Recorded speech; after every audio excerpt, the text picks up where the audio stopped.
Bueno, jóvenes, ahora vamos a hablar acerca de la velocidad instantánea de una partícula, pues que es un problema de la cinemática, es decir, de física.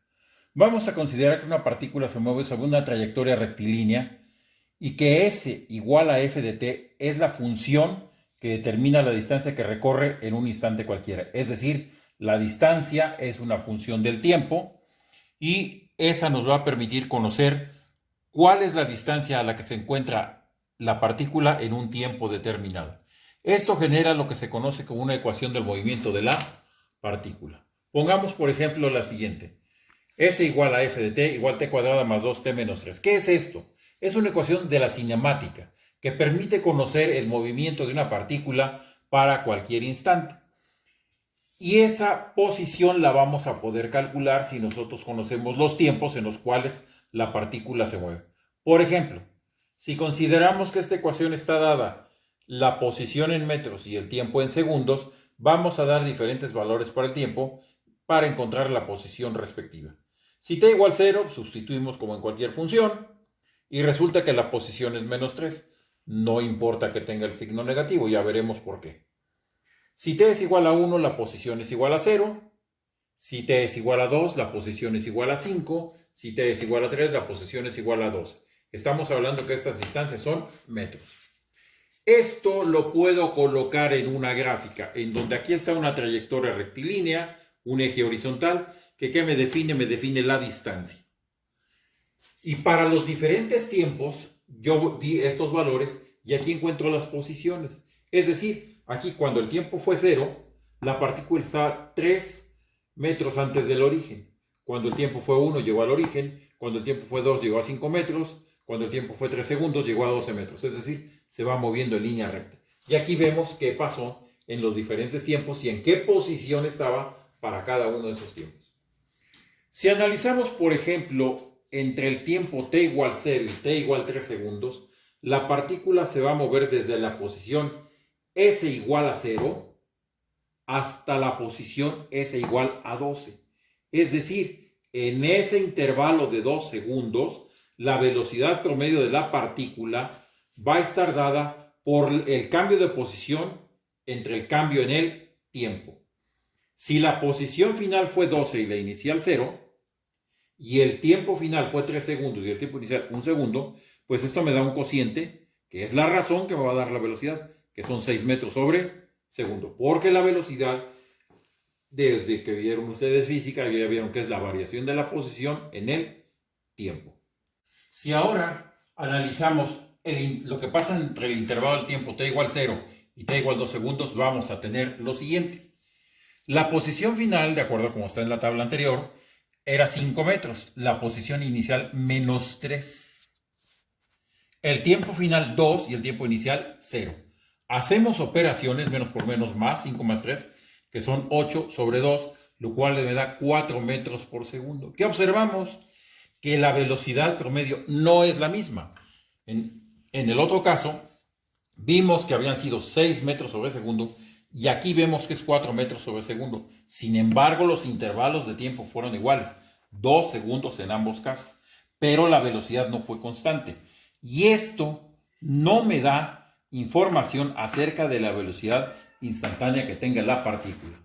Digamos, por ejemplo, con un vehículo que va de aquí a Pachuca, que son 70 kilómetros, y que llega en 1 hora. Si ese vehículo decimos que llega en 1 hora recorriendo 70 kilómetros, viaja a 70 kilómetros por hora, pero eso no es cierto. Porque, por ejemplo, si ustedes van subiendo en Indios Verdes, la subida es muy lenta, van a una velocidad menor. Si ya ustedes van más adelante de Ojo de Agua, ¿qué es lo que va a pasar? Que ahora van a poder ir más rápido, porque ya hay menos tránsito, el terreno ya es plano y ya pueden ustedes desarrollar una mayor velocidad. ¿Qué quiere decir eso? Que sí, efectivamente llegaron en 1 hora y recorrieron los 70 kilómetros, pero no siempre fueron a esa velocidad. Esto es un promedio y nosotros no queremos ese promedio, queremos la velocidad instantánea, es decir, la que se refiere a cualquier instante que esté recorriendo la partícula.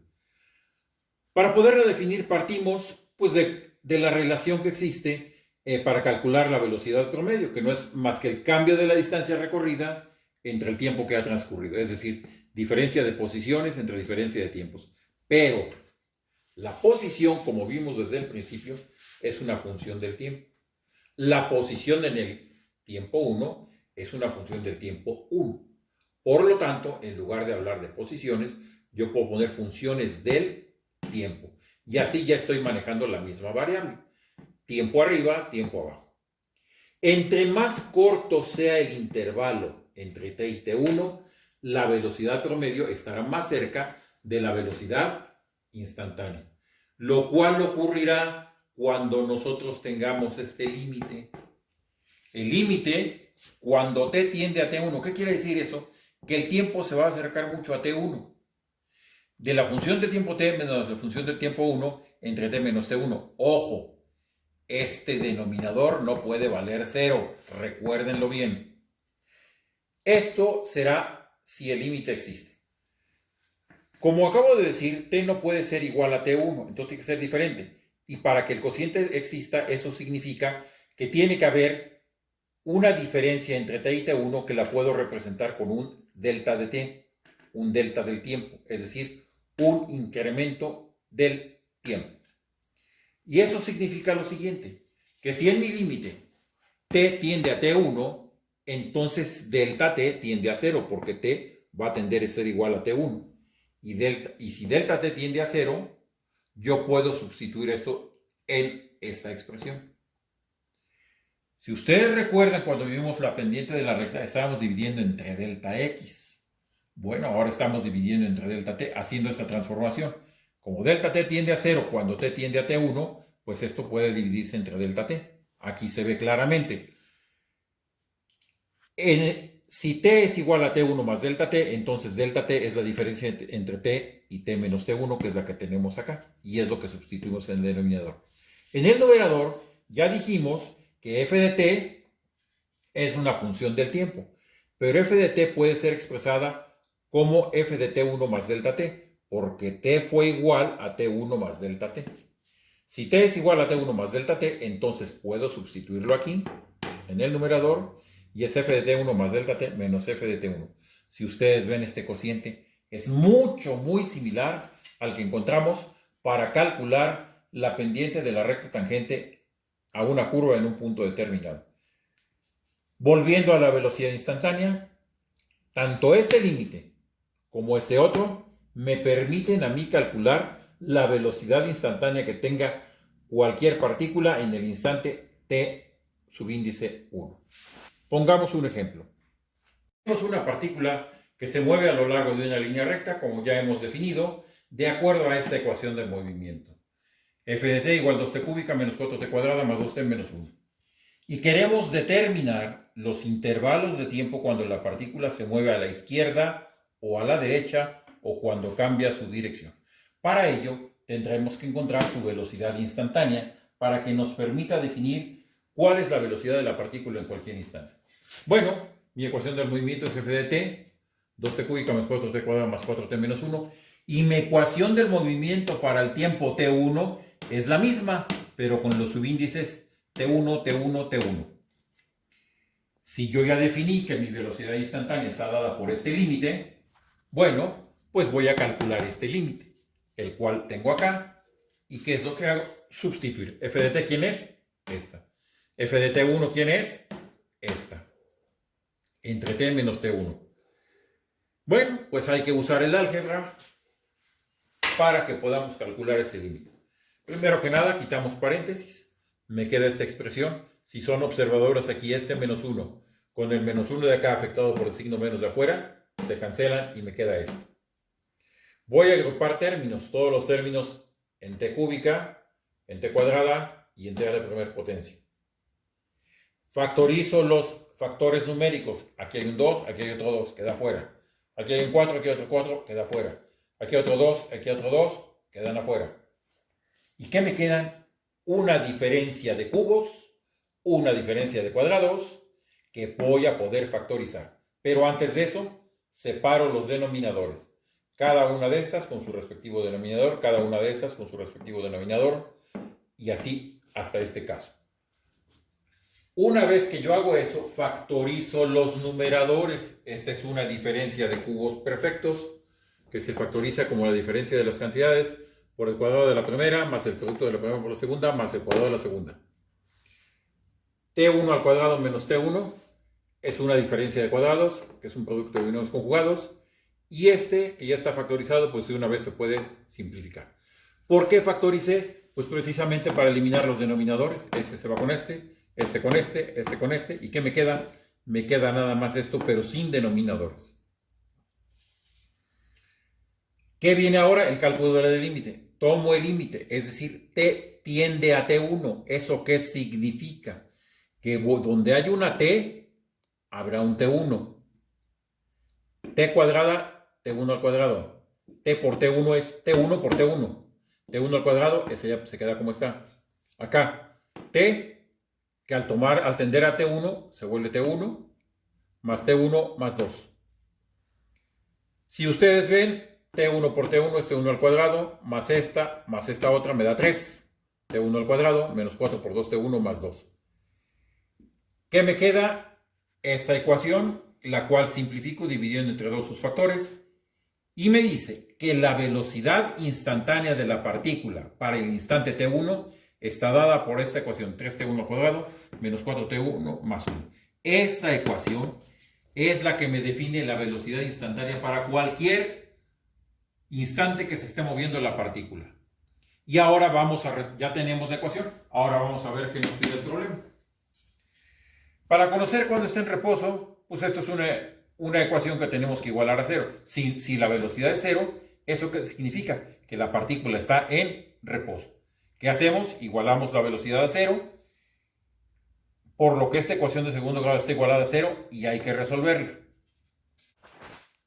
Para resolver la ecuación por factorización, pues simplemente factorizamos 3T1 al cuadrado menos 3T1, dividiendo en dos partes, menos 3T1 menos T1, como cualquier trinomio de segundo grado. Factorizamos y encontramos que estos dos factores están igualados a cero. De acuerdo con la propiedad del álgebra que dice que para que dos factores estén igualados a cero, necesariamente uno de ellos tiene que ser cero. Bueno, pues resolvamos los por separado y encontramos las dos soluciones.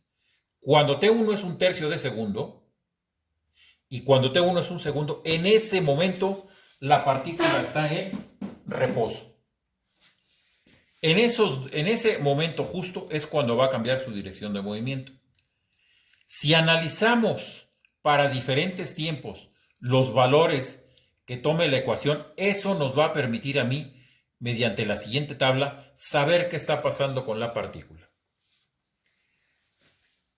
Los dos factores que encontramos son este y este. Aquí los pongo. Si yo tomo un tiempo cualquiera menor que un tercio, el que ustedes quieran, y yo lo sustituyo aquí, va a resultar que este factor es negativo y este también. ¿Qué significa? Menos por menos más, la velocidad será mayor que cero. Por lo tanto, la partícula se mueve a la derecha, porque la convención que tenemos es que cuando la velocidad sea positiva, la partícula se va a mover a la derecha. Cuando el tiempo es un tercio, es lo que encontramos aquí. Este factor vale cero y este es negativo. Cero por lo que sea siempre cero. Entonces la partícula está en reposo y en ese momento cambia su dirección. Podemos dar valores del tiempo comprendidos entre un tercio y uno, es decir, por ejemplo, un medio, dos tercios, tres cuartos, etc. En todos esos casos, este factor será positivo, pero este será negativo. El producto positivo por negativo me da que la velocidad sea negativa. Por lo tanto, la partícula se estará moviendo a la izquierda. Cuando t igual a 1, este factor se vuelve positivo y este es igual a 0. En ese momento, el producto de los dos factores es igual a 0 y la partícula está en reposo. ¿Qué quiere decir eso? Que en ese instante cambia su dirección. Luego, cuando damos un tiempo mayor que 1, el que ustedes quieran, los dos factores se vuelven positivos y la velocidad también es positiva. Por lo tanto, la partícula se mueve a la derecha. Aquí hay una tabla donde aparecen diferentes valores del tiempo. Diferentes posiciones calculadas con la ecuación de posición, que fue el dato del problema. Y acá tenemos las diferentes velocidades que están calculadas con la ecuación de la velocidad, que fue la que obtuvimos al calcular el límite. Entonces, esta me va a dar la velocidad y esta ecuación me va a dar la posición. Esta es posición en función del tiempo. que esta es la velocidad en el tiempo t1. Dando estos valores, yo obtengo esta tabla, velocidad y posición. Y con estos valores que están aquí, no, obviamente no son todos, son algunos nada más, yo puedo construir la gráfica del movimiento. Cuando tengo un tiempo que es -1, la posición es -9, aquí se ve. Y la velocidad que lleva en ese momento la partícula es 18 metros sobre segundo. Cuando el tiempo es 0, estamos aquí. ¿En qué posición está la partícula? En -1 metro. Y su velocidad son 2. Cuando el tiempo es 1/3, es justo uno de los que está acá, la posición es 19/27. Aquí por la escala queda un poquito movida. Pero la velocidad es 0. Y si ustedes observan, en ese momento cambia su dirección, se regresa. Cuando el tiempo es igual a 1, la posición vuelve a ser -1, pero la velocidad es también 0, que corresponde al otro valor que está aquí. Entonces, la partícula vuelve a cambiar de dirección y ahora sí se va hacia la derecha, tal como se comprueba cuando el tiempo es igual a 2, cuya posición es 3 y cuya velocidad es 10. Este ejemplo lo que intenta es ilustrar lo que pasa con una ecuación del movimiento en una partícula, que es un problema totalmente de cinemática, de física, pero que es una aplicación de lo que vamos a ver un poquito más adelante.